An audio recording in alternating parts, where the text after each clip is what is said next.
반갑습니다. 오늘 옆 사람에게 힘이 되는 그런 인사를 하면 좋겠습니다. 서로에게 한번 격려해 주면 좋겠습니다. 잘 됩니다. 왜 이런 득담을 했냐면요, 우리 살아가는 것이 눈에 보이지 않는 전쟁 같아서 그래요. 그 어떤 분이 인생은 전쟁이다 이렇게 말했습니다. 인생은 살아남기 위한 생존 전쟁이다 그렇게 이야기했어요. 사는 것 자체가 마치 전쟁터에 있는 것처럼 그렇더라, 그렇게 어려움이 있다는 겁니다. 여러분이 10년 전에 드라마 재미있게 본 것 중에 혹시 미생이라고 아시죠? TVN에서 는 드라마인데 아주 재미있습니다. 저도 뒤늦게 한번 재방을 봤는데요, 아주 기가 막힙니다.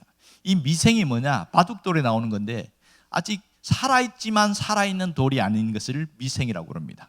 그러니까 인턴 과정에 있는 이 사람이 언제 잘릴지 모르는 거예요. 그것에 대한 드라마로는데, 그러니까 여기 보면 정말 치열한 싸움을 하는 거예요.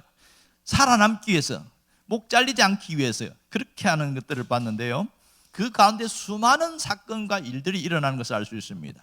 그래서 어떤 면에서 미생을 드라마를 보면서 뭐라고 그러냐면, 인생은 마치 바둑판 같다 이런 얘기를 하는 거예요. 그게 맞는 것이, 바둑판이 보면 동서남북 이게 사방으로 되어 있습니다. 이것을 사계절로 그렇게 해석을 하더라고요.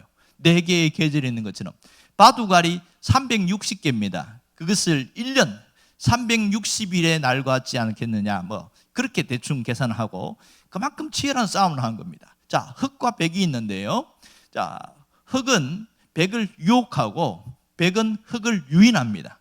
서로가 막 그렇게 해서 막 보이지 않게 밀당을 하는데요, 어떤 실수하기를 바라고 상대방이, 그래서 또 뭔가 또 요행수가 생기기를 바라고, 이렇게 해서 살아가는 그 모습이 마치 인생이 그런 것 같다. 누군가가 실수하면 나는 더 잘 되는 것이고, 누군가가 힘들면 나는 오히려 더 좋아지는 것이고, 뭐 그런 미소 짓는 그런 모습들이 살아가면서 나타나는 것을 참 보게 되어집니다. 여러분, 이런 인생이 마치 바둑알처럼 사건이 연결되어 있습니다.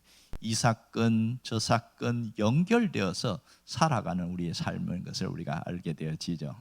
여러분, 어떤 산을 하나 넘으면 아이고 이제 영평 풀리겠다 하는데, 겨울을 지나가 나면 또 하나의 산을 또 넘어야 되는 일들이 생겨요. 그럴 때마다 내 인생은 왜 이렇게 산이 많아? 왜 이렇게 사건 사고가 왜 이렇게 많을까? 왜 이렇게 건강했는데 또 아픈 데가 왜 또 생기냐고, 계속 그러다 보니까 뭐가 생깁니까? 불안한 거예요. 두려운 거예요.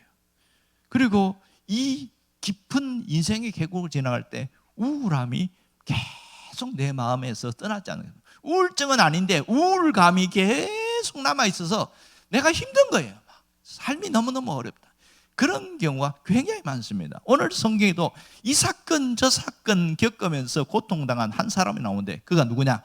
요셉입니다. 오늘 읽었던 성경은 이 요셉이 마지막 인생의 결론이라고 할 수 있는 그 부분을 보고 있는데요, 그가 애굽 땅에서, 이집트 땅에서 총리가 된 그 일들을 보고 있습니다.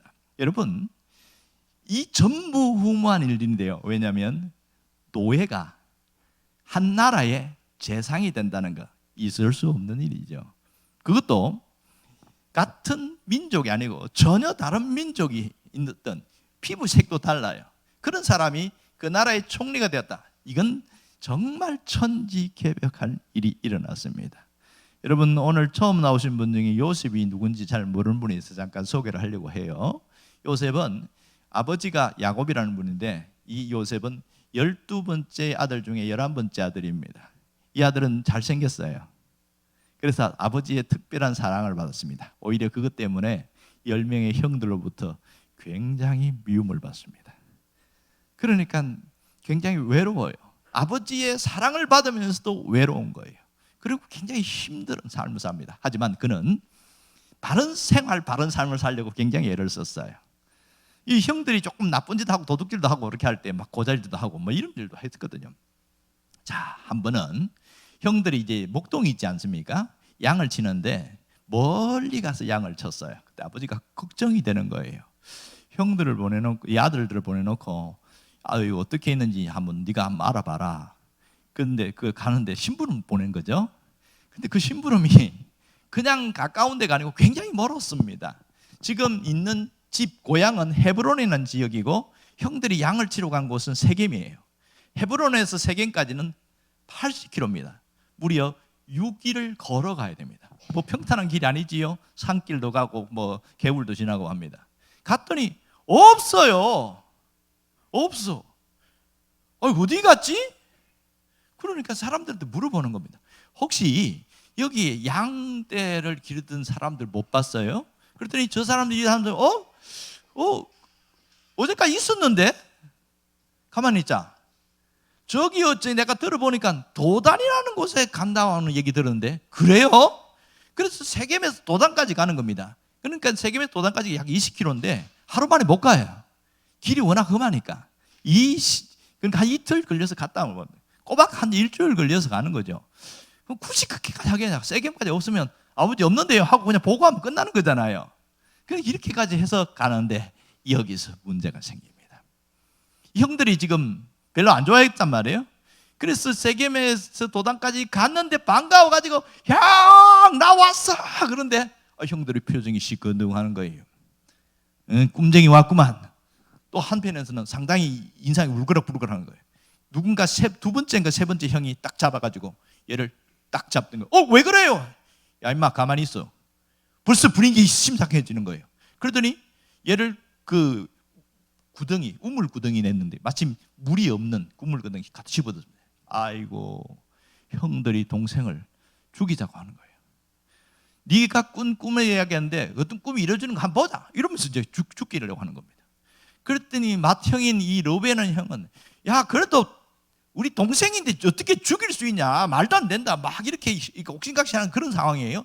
마침 저 위 북쪽에서 남쪽으로 내려가는 상인대 무리가 있었습니다. 그들은 이스마엘 상인, 미디안 상인이었습니다. 누군가 하나 제안했습니다. 그래도 동생인데 죽이긴 그렇잖아. 차라리 돈 주고 팔자 이랬어요. 기발한 아이디어였단 말이에요. 자, 우리 손에 죽이는 것보다는 그거 갖고 죽어버리면 끝나는 거 아니냐. 그래서 은 20세겔을 받고 팔았습니다. 왜냐하면 사람 한 몸값이 20세겔 나갔거든요. 그렇게 팔았는데 그 졸지에 이제 미디안 상인들 팔려가지고 노예시장에서 옛날에 쿤타킨테 보는 것처럼 뿌리에 나온 것처럼 말이에요. 그래서 노예로 이제 팔려가는 거예요. 그때가 10대예요. 17살 건장한 나이입니다.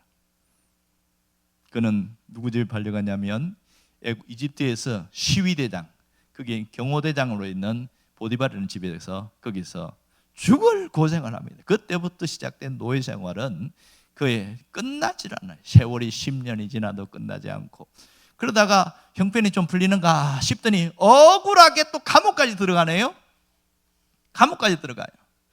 이 무슨 일입니까? 세상에 하나님이 있으면 이럴 수가 있나요? 하나님이 계시면 바르게 살려고 하고 신앙으로 살려고 하면 무조건 잘 돼야 되지 왜 이렇게 억울하고 또 힘든 일이 생기냐고요. 이게 요셉이 갖고 있는 마음이었어요. 그렇게 해서 이제 감옥 들어가면 사람이 끝나잖아요. 그것도 노예가 감옥 들어갔으니 무슨 날이 있겠습니까? 그런데도 거기에 장관 두 사람을 만나가지고 꿈을 해석해주고 뭐 이렇게 해서 그러다가 이제 나오게 되는데, 그러다가 이제 왕이 꿈을 꿉니다. 희한하지요? 왕이 꿈을 꾸었는데 해석을 못하는 거예요. 애굽의 그 똑똑한 사람, 그 술법사들이 얼마나 많습니까? 아무도 왕의 꿈을 해석을 하지 못하는 거예요. 그때에 그 감옥에 있다가 풀려났던 장관 한 명이 왕이시여, 제가 깜빡 잊었습니다. 제가 감옥에 있을 때에 2년 전에 그 아주 꿈을 해석 잘하는 사람이 있는데 한번 데리고 올까요? 당장 데려오라. 그래서 목욕 제기하고 옷 갈아입혀가지고 그렇게 왕 앞에 간 거예요. 너 꿈을 잘 해석한다고 하는데 한번 얘기 좀 해봐라 하면서 왕이 2번 거듭해서 꾼 꿈을 쫙 이야기해 놓은 거예요. 그랬더니 이 요셉이 딱 듣더니 왕이시여, 이것은 반드시 될 일일 것을 알고 하나님이 2번 꿈을 꾸게 한 겁니다. 핵심은 이겁니다. 7년 풍년이 올 것이고요, 그 다음에는 7년 흉년이 옵니다. 이 때를 대비하셔야 됩니다. 풍년의 때에, 그때에 그 곡식을 얼마를 저장을 해가지고 대비를 해놓고 이렇게 하면 7년 흉년의 때에 이제 문제가 생길 때 그것들을 해결할 수 있을 겁니다. 왕께서 장관 한 명을 세워서 전국을 관리하게 하시고 각 지역마다 창고를 세워서 그렇게 해서 7년 동안 이것을 쌓아놓을 수 있도록 준비를 하십시오. 그러면은 이 문제가 해결될 겁니다. 이렇게 이야기했네요. 그랬더니 모든 대신들이 야, 감탄을 하는 거예요. 봐요. 꿈만 해석해 준 게 아니고요, 방법도 알려줬어요. 어떻게 대비를 해야 되는지. 이렇게까지 하는 사람 처음 봤다는 겁니다. 그러니까 왕이 너무 감탄해서 37절에 보니까 너처럼 이렇게 잘하는 사람 없다. 이것을 다른 대신들도 뭐라고 하냐, 모든 신하가 그의 말을 좋게 여긴지라, 그렇게 이야기를 했어요. 얼마나 잘했는지 모릅니다. 그런데 갑자기 왕이 이 일의 적임자는 너다, 네가 그 일을 해라, 이렇게 된 거예요. 이것은 대신들과 의논한 게 아니었어요. 그 자리에서 즉석으로 왕이 명령한 겁니다. 그랬더니 모두가 깜짝 놀랐는데도 고개를 끄덕이고 아무 말도 못하는 거예요. 왜? 이 일을 누가 하겠냐는 거예요. 아무도 할 사람이 없거든요. 그러니까 요셉을 시켜도 문제가 없는 겁니다. 그래서 이 요셉이 순식간에 총리가 되어버렸는데요, 이 왕이 끼고 있는 그 인장 반지 있죠, 인장 반지, 도장 같은 반지를 주고, 그 다음에 세마포, 아주 금때가 막 자르르 흐르는 세마포옷을 입혀주고, 그리고 거기서 끝난 게 아니에요. 왕이 타는 수레를 태워가지고 그 애국 그 시내를 쫙 돌게 하면서 새로운 총리가 나타났습니다, 다 무릎을 꿇으시오, 이렇게 된 거예요. 그러니 이 요셉이라는 사람이 새로운 총리가 된 것을 다 반포하고 이런 일들이 생긴 겁니다. 자, 이게 말이나 됩니까? 이 왕이 너무 적극적이지 않습니까? 여러분, 이런 큰 인사를 할 때에는 서로 의논을 하고 계획하고 이래야 되는데, 생각해 보세요. 지금 이 요셉이라는 사람이 상식선에서 보면 어떤 사람이었어요? 죄수였죠. 노예였어요. 그런데 죄수이면서 노예인 그를 갑자기 끌어당겨 총리를 세우면 제대로 할 수 있겠냐고요. 이게 말이 안 되잖아요. 그러면 이런 죄수를 총리를 세우려면 이 일을 감당할 수 있겠냐는 거예요. 적어도 이런 업무를 한 번이라도 해본 사람, 경험이 있는 사람을 세워야지, 전혀 경험이 없는 사람 세워갖고 나라 망칠 수도 있는 거 아니겠어요? 그리고 총리는 자기 나라만 다스리는 게 아니잖아요. 외교가 있잖아요. 외교. 그러면 이웃 나라에서 외교 관계를 맺고 있는데, 그럴 때에 야, 노예가 총리가 됐더라. 그러면 그 갔을 때에 체면이 쓰겠냐고요. 체면이 안 쓰잖아요. 그런 답답함이 있단 말이에요. 그리고 가장 비참한 사람은 누구였을까요? 직전 총리. 얼떨결에 내 총리직에서 잘렸어. 요셉이 총리 되는 바람에 갑자기 그냥 다 자기 직 다 잘려버린 거예요.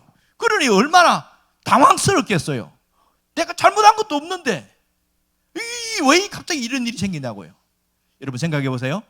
꿈 한 번 해석 잘 해줬다고 총리가 된다면 그 지역에 총리가 될 사람이 한둘이 아니겠지요. 안 그래요? 그러니 이게 상식적으로도 말이 안 맞는 거예요. 이게 안 맞아. 근데 이 적극적으로 일했을 때, 자, 요셉에게는 그러면 요셉은 너무 기쁜 마음으로, 즐거운 마음으로 했을까요? 그에게도 두려움이 있습니다. 갑자기 이런 일이 일어났으니 너무 놀란 거죠. 그리고 기존 총리가 있을 때에 그 주변에 세력들이 있을 거 아니에요. 함께 하는 사람. 이 사람들이 협조를 하겠냐는 거예요. 혼자서 아무리 북치고 장구치고 노래 부른다고 해도 아무도 안 따라준다면 어떻게 그 일을 감당할 수 있을까? 이분은 차마 말은 못하지만 이 왕 앞에서 제가 자격이 됩니까? 그렇게 물어볼 수도 있는 그런 상황이에요. 그러니 얼마나 부들부들 떨리고 두려운 상황인지 모릅니다. 자, 그렇다면 이 파라오가 총리로 세운 것을 어떻게 볼 것이냐는 거예요. 왕의 즉흥적인 시도냐, 아니면 여기에 뭐가 있었냐, 이걸 잘 봐야 됩니다. 여러분, 이 모든 계획 가운데 이런 것을 자세히 보세요. 이 사 가운데 눈에 보이지 않는 하나님의 손에 개입하심이 있다는 걸 잊지 않기를 원합니다. 왕의 즉흥적인 것이 아니라 하나님의 계획하신 보이지 않는 가운데 하나님이 일하신 과정 속에서 나타나는 일입니다. 이것은 바로의 생각이 아니라 하나님의 작품입니다. 하나님이 그를 세우기 위해서 수년 동안 하나님이 그를 요셉과 함께 했고 요셉을 끌어왔고, 그 다음에 그래서 결국은 하나님이 이 총리를 세워서 이스라엘 전체를 구원하려는 어마어마한 계획을 세우셨다는 것을 잊지 않기를 바랍니다. 하나님은 놀라운 분이에요. 눈에 보이지 않지만 일하심을 알 수 있습니다. 하나님은 요셉을 최고의 인생으로 세우기 위해서 그와 함께 했습니다. 눈에 보이지 않는 하나님이 그와 함께 했다는 사실에 주목하시길 바랍니다. 하나님이 그를 최고의 인생의 순식간에 세운 것은 갑자기 된 일이 아니라 오랜 시간 과정을 거쳐서 된 일이었습니다. 하지만 현실은 어땠을까요? 요셉이 이걸 알았어요, 몰랐어요? 몰랐죠. 현실은 인생이 내리막길로 한없이 내려가는 것이 요셉의 모습이었습니다. 여러분, 요셉이 살아오는 이 총리가 되기 직전까지 인생을 가만히 보세요. 내리막길이 끊임없이 되는, 뭘 해도 안 되는 인생이었어요. 뭘 해도 안 돼. 여러분, 요셉은 10대 때부터 형들의 미움을 받았어요. 형들의 미움을 받았어요. 보면 성경이 창세기 37장에 보면 형들이 그를 미워하였더라. 또 더욱 미워하였더라. 또 더욱 미워하였더라. 미워했단 말이 그 짧은 시간에 3번이나 나오고 있어요. 그를 더욱 미워하였더라. 얼마나 미워했겠다. 그러면 형들로부터 따뜻한 얘기 말 한마디 들을 수 있을까요? 절대 없습니다. 그러니 얼마나 외롭고 얼마나 힘든 생활인지 아시겠지요? 그러다가 아버지의 심부름으로 갔는데 어떻게 됐습니까? 구덩이에 빠졌어요. 물구덩이에 들어갔잖아요. 그 물구덩이에 뭘 잘못한 게 있어요? 요셉이 잘못한 것은 형들이 잘못한 거 고자질한 것밖에 없고요. 그리고 자기가 꾼 꿈을 갖고 막 자랑질한 것밖에 없어요. 그게 이렇게 요셉이 죽을 만큼 이게 물구덩이에 들어갈 만큼 그렇게 심각한 잘못을 했어요? 내 잘못한 거 하나도 없는데 이런 어려움을 당했습니다. 성경에 보니까 뭐라고 나오냐면 그 구덩이에 그를 잡아 구덩이에 던지니 이랬어요. 다행히 물이 없었더라 이랬습니다. 물이 있었으면 죽었죠. 이렇게 구덩이에 들어가고 여기서 끝난 게 아니라 팔려가잖아요. 누구의 손에? 형들의 손에 노예로 팔려갑니다. 39장 1절을 보면 요셉이 애굽에 내려가매, 또 내려가는 인생이었어요. 팔려가는 거죠, 사실은. 그렇죠? 내려간다는 게 그냥 가는 게 아니고 팔려서 가는 거예요. 자, 이렇게 살아가는 사람도 많지 않을 것 같아요. 자, 여기서 애굽의 시위대장 보디발의 집에 갔잖아요. 그러면 그도 하나님 섬기는 사람들 열심히 했을 거 아니에요. 그런데도 현실 어때요? 힘들어요. 하지만 조금 보상을 받는 듯 하는데 억울한 누명을 씁니다. 그것은 보디발의 아내의 끈질긴 유혹을 거부했더니 그를 확 뒤집어 갖고 갑자기 모함을 해가지고 감옥에 집어넣습니다. 결국은 그는 감옥에까지 내려갑니다. 이 비참한 인생을 여러분, 이런 사람에게 희망이 있을까요? 단 1%의 희망도 없는 것이 현실입니다. 하지만 내려가는 인생에 하나님이 함께 하시다는 것을 잊지 않기를 바랍니다. 하나님이 그를 붙들고 있다는 것을 놓치지 않기를 바랍니다. 잘 보세요. 요셉이 우물 구덩이에 빠졌어요. 그런데 하나님이 그를 보이지 않는 손으로 끌어올리십니다. 보이지 않는 손으로. 37장 몇 절인가요? 성경 한번 봅시다. 자, 한번 함께 봅시다. 28절 시작. 그때에 미디안 사람 상인들이 지나가고 있는지라 형들이 요셉을 구덩이에서 끌어올리고 38장 28절 말씀이죠. 구덩이에서 끌어올리고 분명히 형들이 팔아먹기 위해서 끌어올렸지만 그 보이지 않는 손이 뭐예요? 요셉을 구덩이에서 끌어올리셨어요. 뭐예요? 올라가는 인생을 만들려고. 잘 보세요. 내려가는 중에서도 하나님이 끌어올리신 것을 볼 수 있기를 바랍니다. 그러다가 이집트 갔죠? 종으로 갔어요. 그럴 때 하나님이 어떻게 높이 세웠어요? 보디발의 집에서 가정총무로 세웠습니다. 가정총무는 수십 명, 많게는 100명이 넘는 그런 몇백 명 되는 그런 집에 있는 모든 사람들을 관리하는 사람이에요. 굉장한 사람이죠.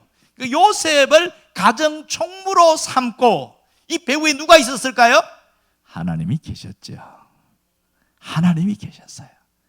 보이지 않는 하나님의 손을 볼 수 있기를 바랍니다. 자, 여기에서 가정총무를 세우셨는데 또 그러다가 또 내려갔잖아요. 어디로 갔어요?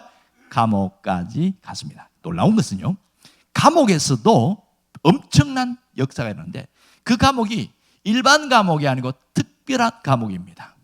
이것은 정치범들만 갈 수 있는 왕 장관들만 들어가는 그런 감옥이었어요.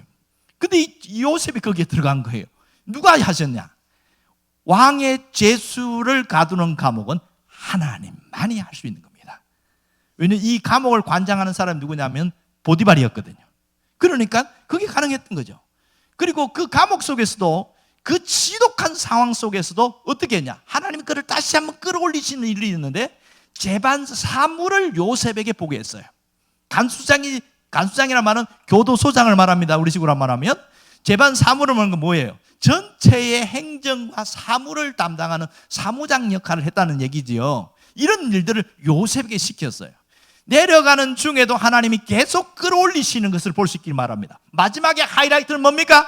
요셉을 애굽의 총리로 세웠다는 사실입니다. 오늘 41장 41절에 보면 놀라운 하이라이트 프레이드가 나타납니다. 바로가 또 요셉에게 이르되 내가 너를 애굽의 온 땅 총리가 되게 하노라. 놀랍지 않습니까? 이게 저절로 된 겁니까? 아닙니다. 하나님이 개입하신 결과입니다. 하나님이 역사하신 결과입니다. 내려가는 중에도 하나님이 그를 끌어올려서 어떻게 해요? 최고의 인생으로 세우셨다는 사실 잊지 않기를 원합니다. 요셉은 하나님이 함께하니까 최고의 인생이 되었습니다. 여러분, 하나님과 함께하는 사람은 우리도 최고의 인생을 살아갈 수가 있음을 믿으시기를 바랍니다. 하나님은 우리를 그렇게 세운다는 거예요. 자, 요셉이 잘한 게 뭔지 아세요? 하나님을 믿은 걸 끝난 것이 않고 이 요셉이 잘한 것은 사건에 반응하지 않고 하나님께 반응했다는 사실이에요. 환경에 반응하지 않고 하나님께 반응했다는 사실입니다. 이게 놀라운 겁니다. 이게 여러분, 인생은 사건이 아니라 반응에 있습니다.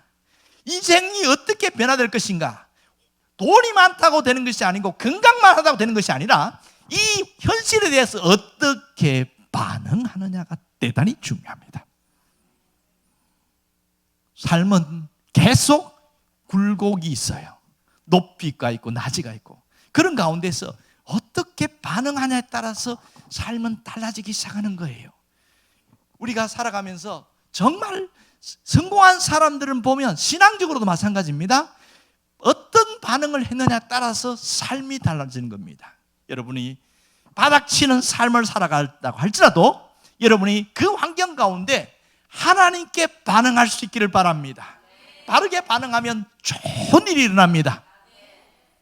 살다 보면 되는 일이 없고 안 되는 일이 일상이 되는 그런 삶이 우리에게 늘 와닿는 경우가 많습니다. 뭘 해도 안 돼요. 뭘 해도. 그런 삶이 우리에게 끊임없이 반복되어질 때에 내가 내리막길을 갖고 있구나 이렇게 생각합니다. 자, 사람들은 두 가지 내리막길이 있어요. 하나는 환경의 내리막길이 있습니다. 환경의 내리막길. 뭘 해도 안 돼. 왜냐하면 내가 따라주질 않는 거예요. 내가 머리는 비상한데 공부를 할 수 있는 여건이 안 돼가지고 대학원까지 나올 수 있는 그런 아주 좋은 머리인데 그걸 못했어. 그래서 내가 뭐 이력서를 넣는데 한계가 있는 거예요. 학력에 내가 한계에 딸리는 거예요. 그러니까 얼마나 힘이 드는지 몰라요. 내가 머리가 너무 비상해서 사업에 능력이 있는데 뭐가 없어요? 총알이 없는 거야. 그러니 뭐가 되냐고. 이게 환경에 내리막길이 있어요. 그러니 계속 안 되고 이런 일이 반복되는 경우가 있습니다. 또 하나는 사람 때문에 나타나는 내리막길이 있습니다. 내가 잘못한 게 아니에요.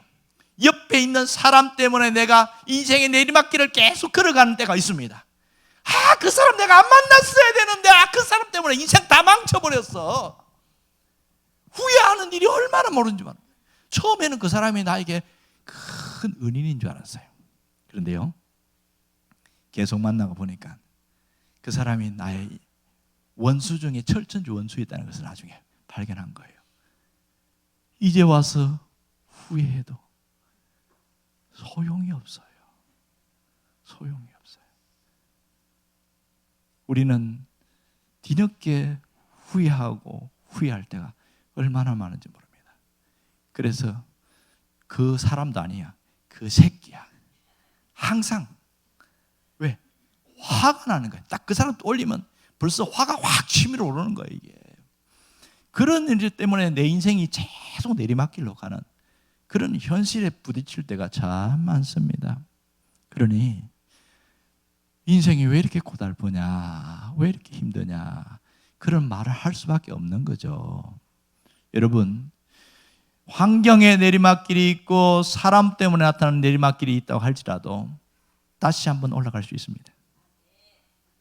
하나님이 우리의 손을 잡아주시면 우리는 다시 한번 올라갈 수 있습니다. 하나님을 내가 붙들고 있을 때 다시 한번 비상할 수 있습니다. 하나님이 우리를 날아오르게 만드신다는 거예요. 하나님이 우리를 세워나간다는 거예요.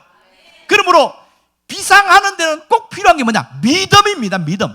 다시 비상하는 데는 비결이 뭐냐? 믿음에 있습니다.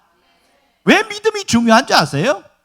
믿음은 내 반응에 영향을 주기 때문에 그렇습니다. 믿음이 없는 사람과 있는 사람의 차이가 뭔지 아세요? 자, 어떤 안 좋은 일들이 벌어졌어요. 믿음이 없는 사람은 에이씨 벌써 나오는 거예요. 이게 안 좋은 일이 바로 직격탄 반응이 나와요. 그런데 믿음이 있는 사람은 충격은 받지만 그것 때문에 우씨 이렇게 안 하고 왜 이런 일이 생겼을까? 내가 어떻게 해야 될까? 생각하고 또 생각하고 그 새끼가 아니고 하나님을 보는 거예요. 아니, 내가 이 정도 개그하면 한번 웃어줘야 되는데 웃기려고 한 말인데 설교 시간에 그런 말 하면 안 되잖아요. 잘 보세요.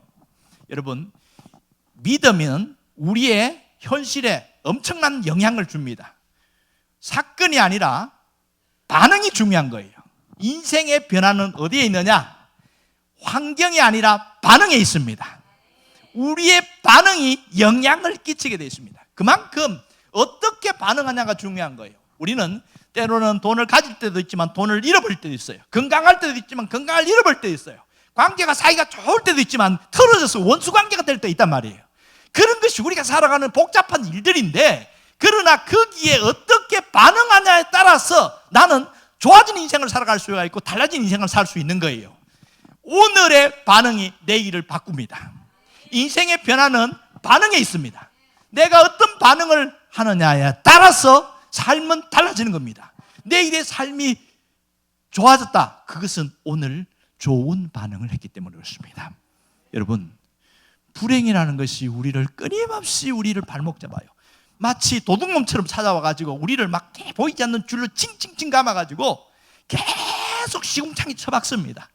이럴 때에 우리는 이 불행의 불청객 때문에 살 수가 없다는 거예요.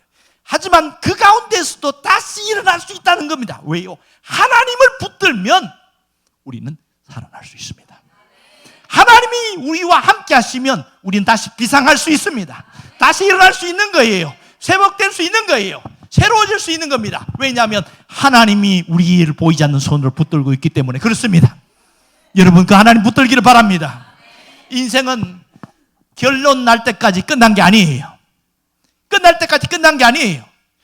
시작은 좋았다가 마지막에 비참하게 끝난 사람도 있지만, 시작은 굉장히 과정 어렵게 했지만 결론이 좋은 사람이 있습니다. 사람이 평가할 때에 마지막을 보고 그 인생을 평가합니다. 여러분, 끝이 좋으면 다 좋은 거예요. 하나님은 우리의 모든 인생의 끝을 아름답게 만들어 나가십니다. 우리의 인생을 최고의 인생으로 만들어 가기를 원하십니다.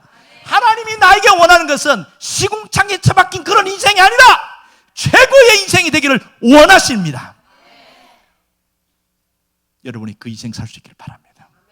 왜? 이것이 하나님이 나에게 원하는 뜻이니까. 하나님은 이 비참한 인생을 살아갔던 요셉도 최고의 인생으로 끌어올리시는 하나님이십니다. 그렇다면 내가 이 힘들고 어려운 삶을 살아가는 나에게도 하나님이 함께하면 나도 최고의 인생이 될 수 있겠구나, 그런 기대감 가지시길 바랍니다. 왜 성경의 이야기를 기록했을까요? 우리에게도 이런 일이 일어날 수 있기 때문에 하나님께서 여러분에게 비전을 가지라는 거예요. 소망을 가지라는 거예요. 다시 일어날 수 있다는 거예요. 제가 설교 준비하다가 어떤 사람이 쓴 글을 봤어요.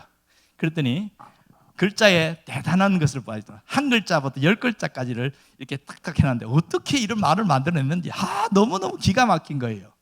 천하보다 소중한 한 글자가 있다는데 그게 뭔지 아세요? 나. 야, 기가 막히지 않습니까? 그 어떤 것보다도 이길 수 있는 두 글자가 있답니다. 우리. 세상에서 가장 아름다운 세 글자, 사랑이에요. 서로 관계를 회복하고 평화를 가져오는 네 글자, 내 탓이요. 돈 안 드는 최고의 어떤 동력, 격려의 말이 있습니다. 정말 잘했어. 더불어 사는 세상을 만드는 6글자가 있어요. 우리 함께 합시다. 뜻을 이룬 사람들의 7글자가 뭐예요? 처음 그 마음으로. 처음 그 마음으로. 제가 이게 7번째를 딱 이렇게 오면서 아는 건데 마음 흐트러지면 안 되겠다. 처음 그 마음으로 가자. 그런 생각을 했습니다. 또 8번째 글자가 있어요. 야, 이 점도 괜찮아요. 인간을 돋보이게 하는 8글자가 있는데요. 그럼에도 불구하고 나는 일어설 것이다. 그런 결심한 사람은 다 일어서더라고요. 자, 다시 한번 일어서게 하는 9글자가 뭐죠? 지금도 늦지 않았다. 지금도 늦지 않았다. 이것이 우리를 일으킵니다. 마지막 10번째가 대단히 중요합니다. 나를 지켜주는 든든한 10글자. 내가 항상 내 곁에 있을게. 누군가가 나에게 함께 있기만 해도 든든합니다. 하지만 보이지 않는 하나님이 나와 함께 있다면 그 인생은 든든한 인생이 될 수 있는 겁니다. 여러분이 날아올 수 있는 거예요. 신앙의 날개를 펴서 다시 올라갈 수 있기를 바랍니다. 그런 일들이 일어나는 거예요. 제가 새를 보면서 가장 큰 새가 독수리과에 있는데 알바트로스라는 새를 봤어요. 알바트로스. 이 새는 날개가 무려 3m입니다. 3m. 그런데도 이 똑똑한 거대한 새가 멍청해. 이름이 뭔지 아세요? 바보새. 왜 바보새냐? 평소에는 날개가 워낙 기니까 이렇게 걸어가면 날개가 땅에 질질 끌려가지고 이렇게 가는 거예요. 새가 새 같지가 않아. 그래서 사람들한테도 잘 잡혀가지고 멸종 위기에 있는 보호새로 지금 유명합니다.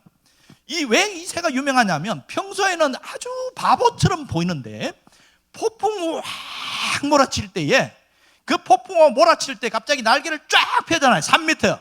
그렇게 펴면 이 날개짓 안 하는데도 계속 날아가는데 6일 동안 날아다닐 수 있다는 거예요. 그래서 지구를 한 바퀴 돌고도 남는다는 거예요. 그만큼 이 얼마나 강력하게 날아가는지 몰라요. 그래서 알바트로스가 유명한 새라고 말하는 겁니다.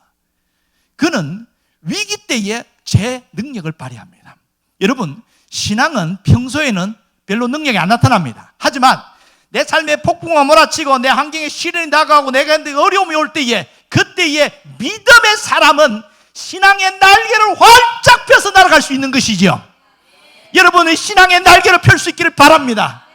무엇이 신앙의 날개를 펴게 만드는지 아세요? 하나님을 믿는 것이 신앙의 날개를 펴는 겁니다.